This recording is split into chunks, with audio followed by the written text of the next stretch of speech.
Happy Friday, friends. It's Jonathan, and welcome to another chat in the car. My little series I'm calling The Drive Out, which is like a daily little vlog type thing I do on my way home from work.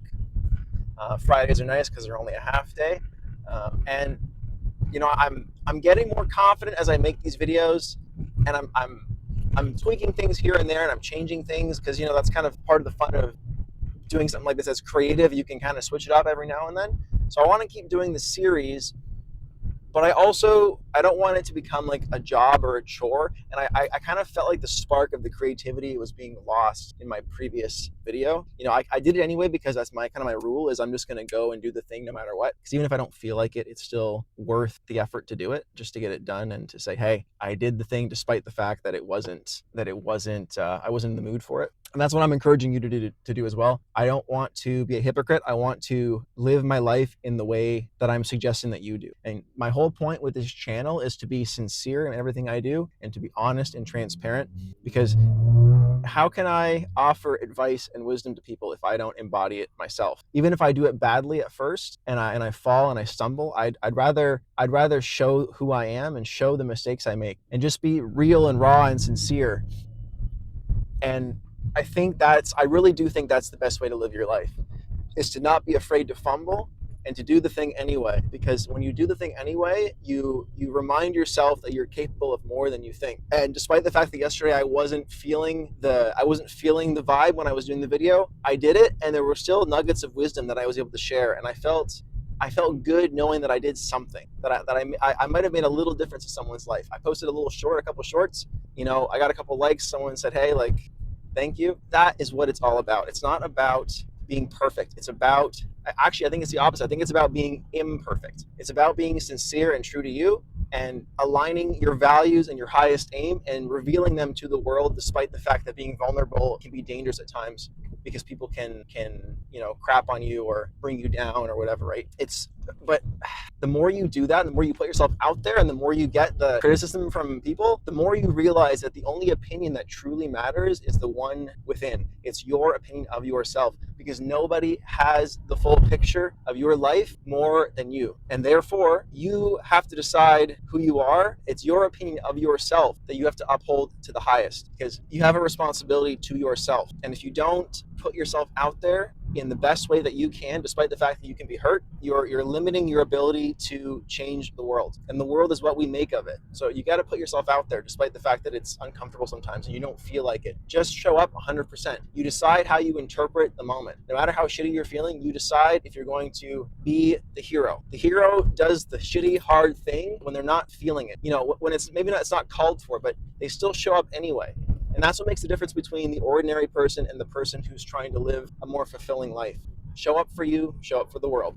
So I did create some notes for today, but I've decided to kind of just go off script. I'm just going to point out a couple things here and there just as point forms to help me kind of guide the conversation in a certain direction, but I'm not going to rely on the notes as much because I found that it was too robotic last time and I didn't feel like it was free flow and it wasn't creative. It wasn't what I wanted and I wasn't feeling that. So I'm going to try to bring this more in line with what I value, which is, spontaneity and sincerity. That's why I called my channel Jonathan's Sincere Life, because I want to be whole and real and raw and imperfect with you, so you can see that somebody doing that is an example for you to look at and to inspire you to be your best self, despite the fact that you're not perfect and you have flaws, as we all do.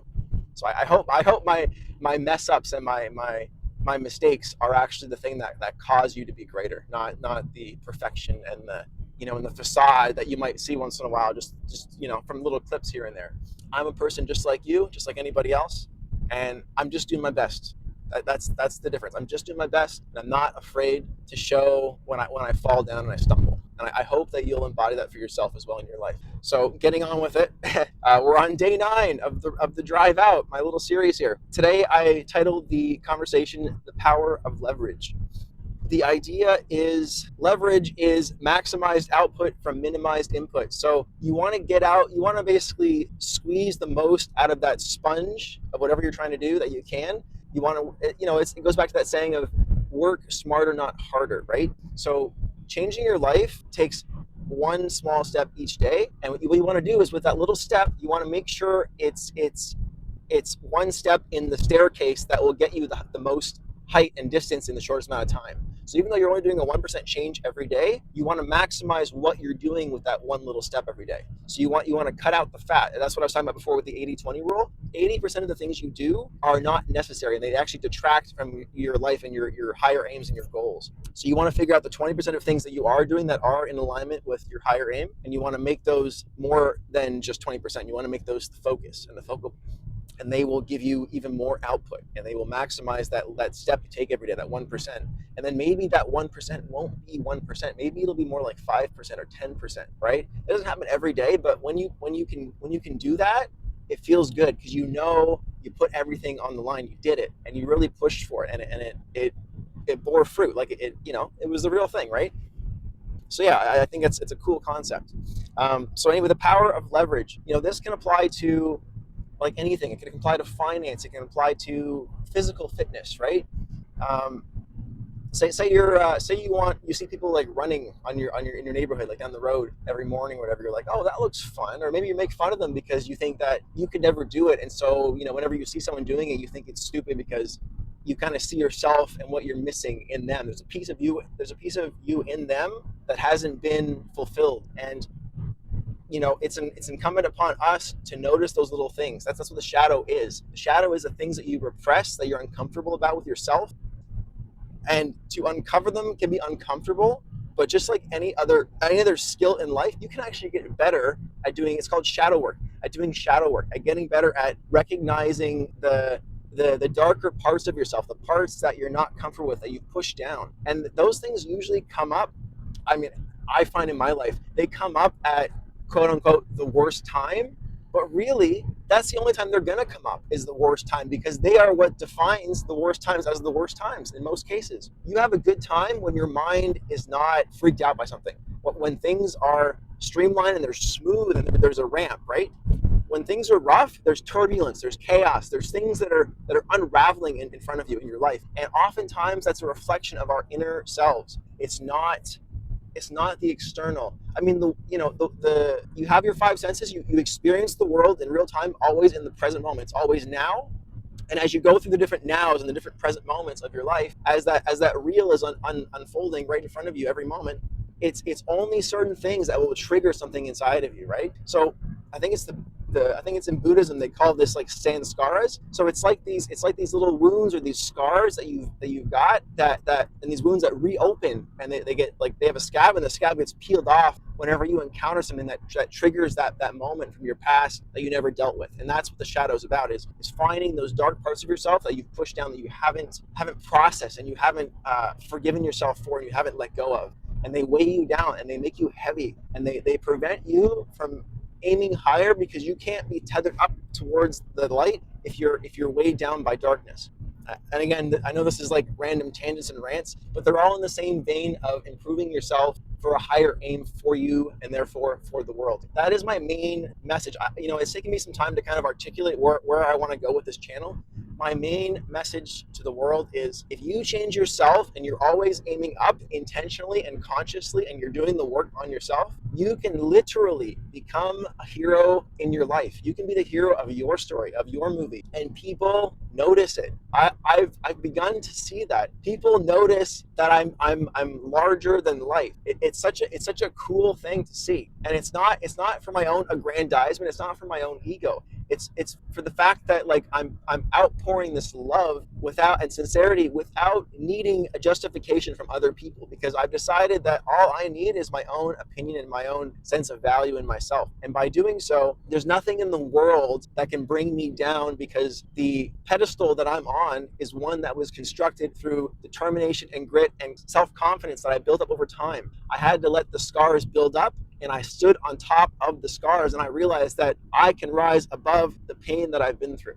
I am not who I was. I am the thing that goes through rough times and becomes greater from it. We are the blocks of marble that must be sculpted into exquisite sculptures. And I say must, because if we do not, then we feel like we failed at life. We don't get anywhere. And by extension, the world suffers from it, because we're not achieving the most that we could. We're here to maximize our potential, and even though you might have failed at something in life at any given moment, if you dwell on that, you are preventing your current self from being all it could be in this moment. All you can do is work with what you have today. You can't go back and change what happened in the past. And therefore, the past is not worth holding on to. You're not who you were. You're not who you've been. You're who you are now, today, in this moment. And that's all you have to work with. So stop dwelling on your past. Don't hold it in. Don't repress it. Forgive, forgive, forgive, let go, and become whole again. Because the truth is, you've always been whole. You're holding on to the past. You're holding on to resentment. You're holding on to anger and this buildup of things that are making you emotional at the worst possible times. And it's doing you no favors, and it's a disservice to everyone you run into. Everyone in your life misses out on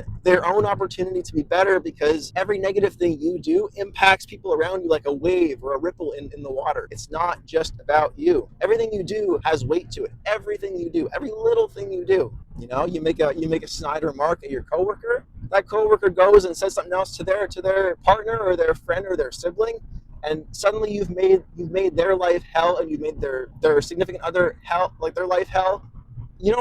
Sometimes we don't realize how much of an impact what we say and do does on others. And sometimes it's not what we do, it's actually what we neglect to do. Sometimes it's the things that we don't say that we know we need to say, that we should say.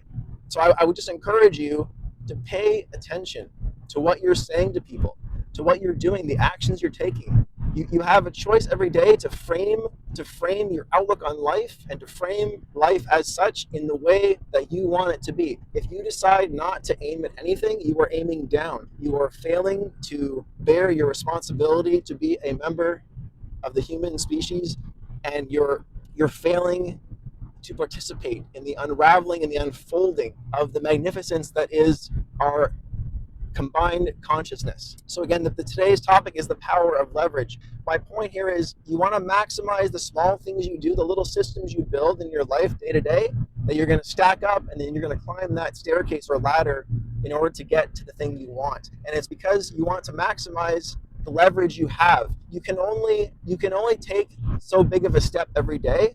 So what you want to do is you want to ratchet up the height of each step as you go along. You want to make sure that your output for that day is at the top it can be, with the least amount of energy required, so that when you're having those days when you don't have the willpower and the strength and the spirit to do it, taking that step, even though it seems huge, because you built all these little microsystems and the things into your life, through interweaved into your day, all you have to do is just slide up. There's very little effort required. There's very little friction. Whereas if you're just starting out, it requires more of a courageous stance, because you haven't built those systems into your life yet. You got to start with something simple and small, and then as you build 1% every day, and you're aiming to do that specifically, you will get to where you want to go in no time. It becomes that much easier. Exponentials don't work the same as a linear graph. Linear is like this, from A to B. It's like a 45-degree angle. Exponentials, they start kind of flat, and they go a little bit, and then suddenly they just go skyrocket straight up. Do you want to be on the rocket ship, or do you want to be on the slope? And oftentimes the slope is more like a wave. It isn't quite like an exponential. You're going to have ups and downs. But if you can build the steps of your staircase to get to where you want to go, and make the steps as high as they can be by building the microsystems that make up each step, you're making each day of your life easier. And therefore, you have more time and more resources and more flexibility to be authentic, to be expressive, to put more output for less cost. Like, your life literally costs you less to run. It's like trying to have power efficiency in your house. You buy LED light bulbs to be more efficient, right? You're leveraging the power. In that example, you're leveraging the power of that technology that we have created for ourselves, and you're putting it in your house, and you're reducing your power bill. That's making your life easier, because then you have more resources, more money, and you're spending less power, and it's that accrues over time, right? It's the little micro tweaks you make throughout your day that you interweave that make up your life. It's the small shit that matters the most, because the small shit makes the big shit, makes up the entirety of your existence. And your existence is not just you, it's everybody intertwined with you, and then they're intertwined with everybody else. And therefore, what you do ripples, and it affects the entire world. It's not just you. It's everybody. And we don't realize that, because it's so easy to look at your own life and to just see yourself Just see yourself in the mirror. It's just, you think it's just you, right? It's not. It's not just you. It's everybody you encounter, everything you do, every step you take throughout your life. People are there. They're noticing your actions, your intentions, all of it. We don't discuss it oftentimes because it's not considered conventionally appropriate, like in the workplace or with friends or family, because there's that separation, that distance, right? Whether it's ego, whatever. We don't always talk about the deep, nitty-gritty, meaningful stuff. But just know that people notice things. They notice the small shit. And again, that is what makes up the bulk of your life over time. So you want to maximize what the small shit means and how it affects you and therefore everybody else. Don't rely on others to do the heavy lifting, because as heavy as their burden is going to be when they decide to lift it, if they do, there's still going to be a hole. There's going to be something missing in the world that only you can offer. It's not necessarily for you, it's for the world. Like, you have a responsibility whether you want it or not, and everything you do has a weight to it. It has an impact. Everything. So leverage is maximized output from minimized input. The goal is to stop working hard and start making your effort count for more, right? So this goes back to what I was saying a few videos back about the compound effect versus hustle mindset. So instead of hustle and like running around and doing all these things every day, which, hey, you can do if you have the mindset for it, the discipline, but it's better for, I find it's better for the majority of people, and probably even the ones who are super disciplined. It just makes everything easier and smoother. So when you have those rough days, you can just glide through it, and you're still going in an upward trajectory because you've intentionally built every action in your life so carefully, and it's interwoven so thoughtfully that you are creating the masterpiece, the artwork that is your life, and you become a symbol for others to mimic. You become a symbol for greatness with a capital G. You become larger than life. You become heroic. I'd like to share an anecdote from my own experience. I've mentioned a couple times here, and you can see on my outfit here, I work as a painter right now. I used to be in a white collar environment, like in an office. I used to do IT, and I was in charge. I was in charge of a large group of people and their IT systems, and like their peripherals and all their computers. And I bared that burden willingly because I enjoyed what I was doing. Painting was a little harder to get into, and I have a backstory behind why I changed careers and all that. I'll explain that at some other time in a different video. But my point here is, I'm at a painting job right now, and it's blue collar and it's a little rougher, and my boss is a bit of a rougher guy, and I'm not quite used to that. Like, my father was a little bit like that because he was blue collar, but this guy's a little more on edge, and like things can trigger him more easily, right? He expects things to be like done a certain way, whatever, right? Which is fine because I'm kind of a perfectionist too. I get that, but my point is, I've made the effort to meet him where he's at because I have so much to give, and I recognize that that's not where he is. And I want to say right now, when I first started, a couple months ago, when we first met and everything, it was a little rough, and it's been a little rough until like about a month and a half ago, and especially the last couple of weeks.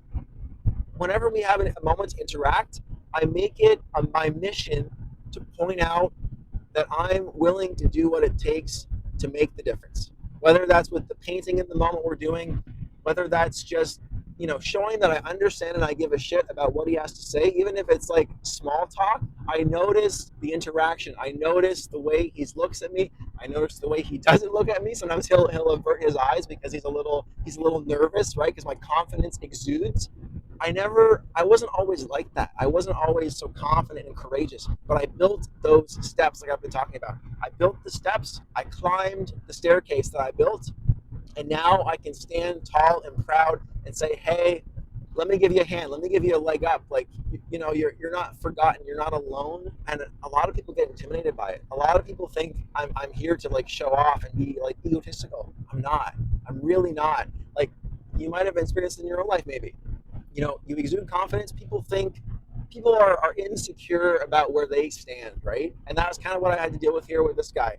I think there's a bit of insecurity there because he hasn't dealt with something like that. And I understand that, and I have compassion for that. So I don't, it's not about rubbing it in, right? It's about helping people become the best version of themselves giving them the tools they need to succeed from where they are and with their own mind. You can't force somebody to change, but you can lead by example and give space and leave space for them to ratchet themselves up. You can offer them a leg up. You can offer them a hand.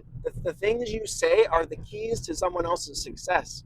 The things you say are powerful. Your words are like magic spells. You can cast a spell on somebody that will change their life radically forever. And it can be for the positive or the negative. So everything you say matters. The words you say have such an impact you wouldn't believe it. And it's often the smallest little things you say that are the most impactful, that send the largest ripple, the largest wave. Point being, my little anecdote, things are so much better. Things are so much better. I told him about a week and a half ago, my boss, I told him, hey, I want you to know, and I was a little upset about the pay structure because it was taking a while to move up, but you know what? I respect it, and I don't care if it's out of insecurity or whatever. I'll do the work until I get to where I want to be because I believe that good things take time. And it's not just about the money or the pay, the job, whatever. It's about the fact that I'm doing the best work I can no matter the context. It's always about being the best version of you no matter what you're doing. Taking out the trash, making your bed, brushing your teeth, literally petting your cat or your dog. Like everything matters. Do it the best you can, not for any other reason than the intrinsic value you derive from it within your own self. And it will send a shockwave around you like you would not believe. People notice shit. They notice. So we're going back to the story about my boss here. I told him about a week and a half ago, I want you to know that I'm here to do the best work I can for you.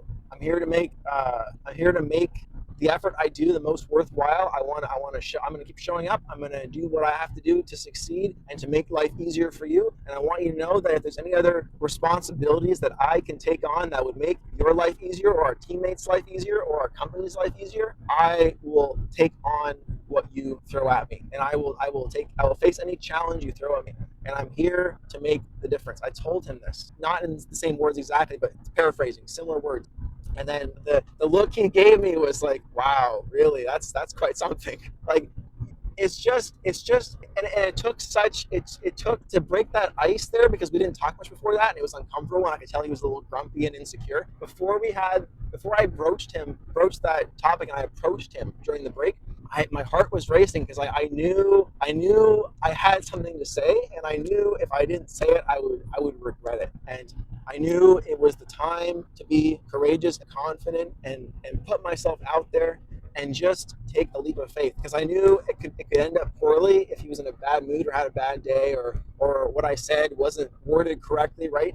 But sometimes in your gut, you just know when it's time to say something, and I kind of knew if I said it that it would in fact be like casting a spell, and it would make a difference for the better, and it did. And then this past week, I told him one day there, when we got there in the morning, I said, hey, I think today is going to be a great day.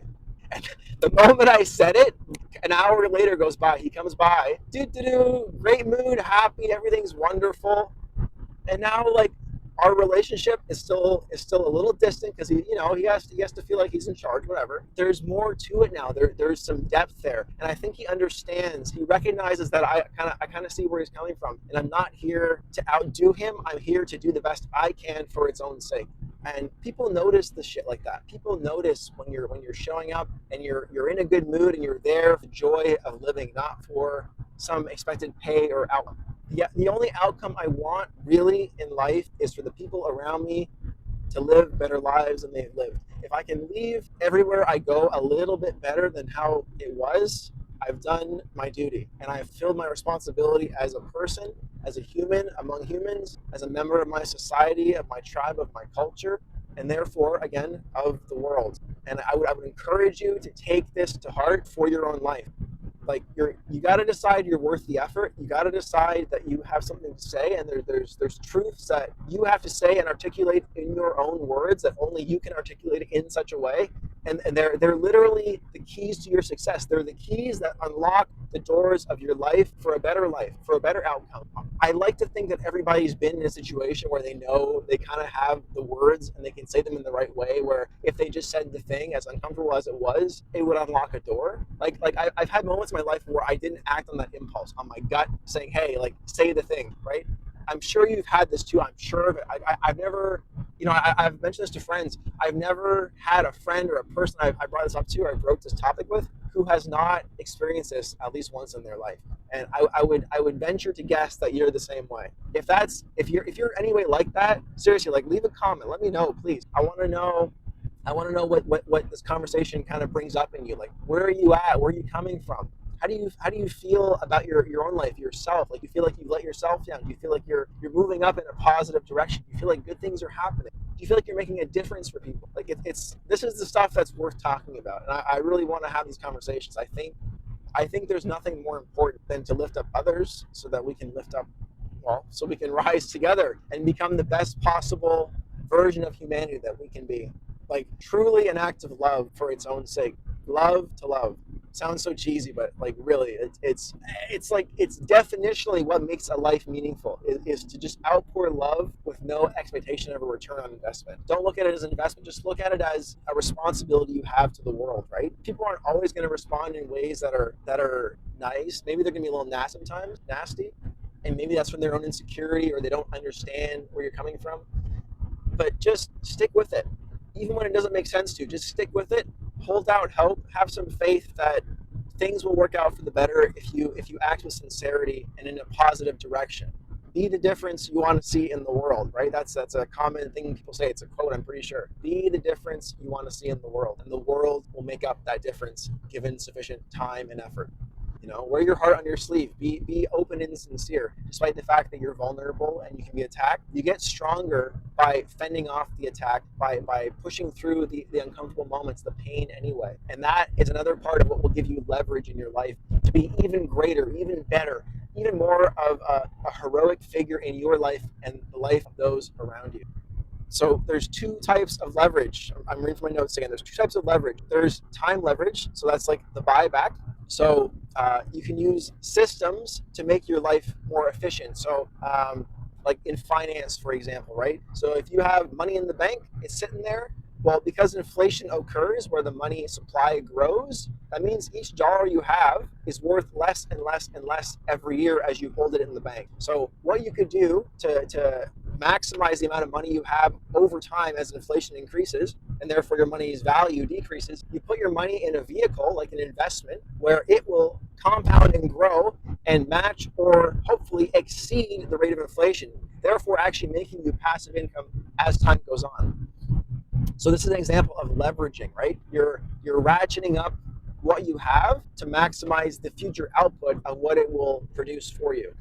Systems of all kinds exist, whether they're financial or they're interpersonal. Like maybe it's a communication style you have, right? Maybe the way you communicate props you up to where you can say fewer words with more of a bang for your buck, more of a return on investment. Where what you say, think of it as like weaving spells, right? I was talking about how words are spells if you say them in the right combination, kind of thing. Get good at speaking, and you become a master spellcaster. You can make more efficient spells, right? Like, I refer to life as a synonym for like a metaphor for like a video game. Like, it's the same kind of idea, right? Video games are based on the fact that we want to up our skills in life, and therefore in the video game we do it because it's linear and it's easier to do because it's right in front of us on a screen. You can weave and cast really amazing spells in life by speaking magic words in the right way. Like, you get better at this just like any other skill. You got to start somewhere, right? Like, if you learn to read and write, like, learn how words are formed. Like, try to figure out, like, even if you don't speak English, whatever language you speak, try to figure out like some of the bigger words as you go on, right? First you start with like little words. Well, what does this little word mean? What does this little word mean? Start using it in a sentence, and then in a paragraph, and like in a text message with somebody. You don't want to sound like you're all fancy and like up there or whatever, but there's times where, like, if you become proficient enough in speaking and reading and writing and therefore thinking, you become a force to be reckoned with. You become somebody who's more resilient and more able to defend themselves and defend others and stand up for what you really believe in and what you believe sincerely is the right path. And I'm almost at the end of my trip here, but I wanna try to wrap this up real quick for you guys. So I gave you an example of leveraging with getting the buyback. In this my example was the finance, right? With compounding interest of your if you have an investment versus having it in the bank because inflation. The other way you can do it was with skills and knowledge, like I was just talking about with like reading and writing and learning to interweave and interlace your words more effectively, right? You become a master spellcaster. That was the metaphor I used. The words you use in different combinations are spells, and you can become more efficient at casting spells, and spells for the good, not necessarily for the bad if you help it, right? And again, that's why you have to have a higher aim, because if you don't aim high and you have the ability to speak proficiently, you can say some really nasty things in really negative and powerful ways that can destroy a person. And that is not, I mean, we can be here for whatever we decide to be, but I like to think that we're here for a higher purpose. And like if you have it within you to be so negative, you have it within you to be equally as positive, if not more positive. And the world's counting on you to do that. So like you got to show up and you got to do it in a way that's aiming up, not down. Please do so. Please, if you have it within you to take a step, please do so. So my last point here is the ultimate leverage, which is self-trust. So I discussed this a few episodes ago. I said the self-trust loop, it's your ultimate emotional leverage. It's your ultimate emotional leverage. When you do what you say you will do, which are the small promises you make to yourself, those 1% steps I was talking about, you multiply your internal confidence, because as each day goes on, you learn more and more what you're capable of, and you prove to yourself that you are able to take the actions you say you can. And when you do, and that therefore, when you start deciding to take action, there's more of a likelihood that you're going to do that, and it's going to create a flywheel effect that will amplify and further increase the likelihood that you will move and spiral in a positive direction. And this confidence you build makes risks manageable and your actions more automatic. And I am going to wrap it up there. That's the end of my trip. I want to thank you for taking the time to have this discussion with me, and I hope you've gleaned something or learned something from this. I hope I've provided some value for you. If you find that that's the case, I really appreciate if you give the video a thumbs up. If you have something to add or something to share, I would love it if you leave a comment so we can have further discussion on these topics. And hey, if you found anything from this and you'd like to see more stuff like this, where there's more meaning to be found in life, where I encourage you to do so, maybe subscribe. I'd love to have you along for this trip. I'm not perfect, but I'm trying my best, and just like everyone else, and just like me, I know you. There's more in you. There's more you can do. There's another gear in you. Like, you can go further. You can drive harder, and I'd love to have you on that journey with me. So hey, tag along, and I'll see you in the next episode next week on Monday. Thank you for listening. Have a great day, and may you be well. Thank you.